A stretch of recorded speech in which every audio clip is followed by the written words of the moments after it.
There's a concern that keeps many of you up at night, and according to recent surveys, for many people, this specific concern ranks higher than the fear of death itself. The concern is, will my money last as long as I do? And we call that longevity risk. If you're between 55 and 65, you're part of what some professionals call the silver tsunami. You're redefining aging. You're active, you're vibrant, but that vitality brings financial challenges too. Today, we aren't just talking about saving money, we're talking about the potential collision of two forces, longevity and inflation. Together, they could form a compound risk that can disrupt a traditional retirement plan. But don't worry, by the end of this video, I'm going to share 5 specific strategies that may help strengthen your retirement plan. So here's the good problem.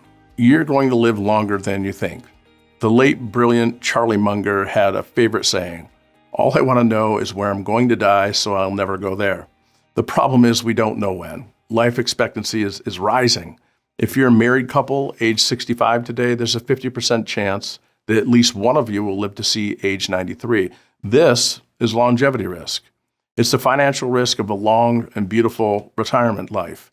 A 30-year retirement costs much more than a 15-year one. But here's the catch. We often underestimate the cost of those final years. There's a gap between our lifespan and our health span. Research shows the average American spends the final 2 years of life needing substantial, expensive assistance. We've all seen the headlines about inflation spikes, but for the retiree, inflation is often a silent thief. It's the slow, steady erosion of your purchasing power. Even at a modest inflation rate of, say, 2.5%, the value of a dollar is cut in half after 28 years. Think about that. To buy the same groceries and healthcare in your late 80s, you need double the income you have today just to stay in the same place. And here's where it can get risky. Some advisors call this the de-accumulation dilemma. You're trying to spend down your savings while the finish line keeps moving further away, and the price of admission just keeps going up. There's a specific unpleasant version of this called sequence of inflation risk. If high inflation hits early in your retirement, like we saw, let's say, the early 2020s, it might force you to withdraw more money just to pay the bills.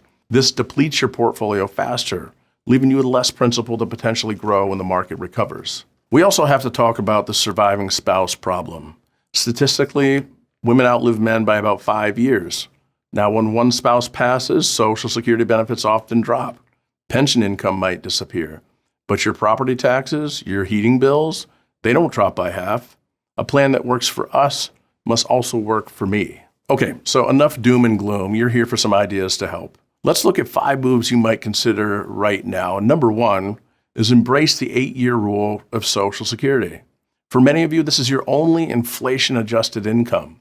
If you can bridge the gap and delay claiming benefits from your full retirement age, typically 66 to 67, out to age 70, your payout increases by roughly 8% each year that you wait.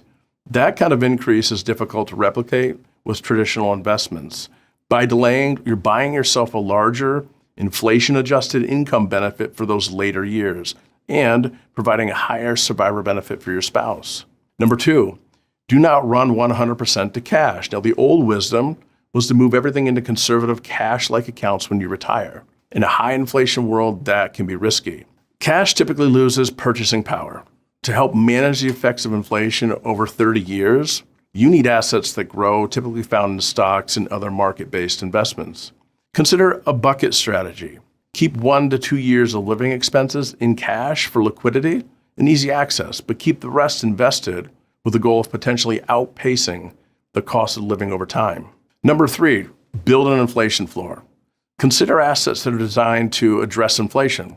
For example, consider TIPS, Treasury Inflation Protection Securities. These are government bonds specifically designed to rise in value as inflation rises too. You should look at a longevity annuity. Think of this as a way to help protect against outliving your savings. You pay a premium now, and in return, the insurance company is contractually obligated to pay you income starting later in life, maybe 80 or 85. Keep in mind, these guarantees are subject to the financial strength of the issuing company, and annuities sometimes come with costs and restrictions you should understand before purchasing. A longevity annuity can provide a reliable income stream in your later years, which may help reduce the risk of outliving your savings. Number 4, plan for the health span gap. Medicare generally does not cover long-term care. You need a plan. This could be a health savings account, the HSA, which has the potential to grow tax-free, or a life insurance policy with care benefits. Also, we have to be honest about cognitive decline. Financial literacy really kind of peaks in our mid-50s. Simplify your accounts now while you're sharp, so they're easier to manage later. Finally, number 5, be dynamic. The days of set it and forget it are over. You need a flexible withdrawal rate. If the market is down, you might need to tighten your belt and withdraw less to let your portfolio potentially recover. The bottom line here is retirement is not a math problem, it's a life problem. The goal isn't just to die with the most money in the bank, the goal is to live without the anxiety of running out. You've worked for decades to build your savings. Now work just as smartly to help protect them. Stay invested for growth opportunity. Include strategies to help ensure against that long, beautiful life. Thanks for watching, and if you want a deeper dive into managing income in retirement, I'd love to speak with you. I'll see you soon.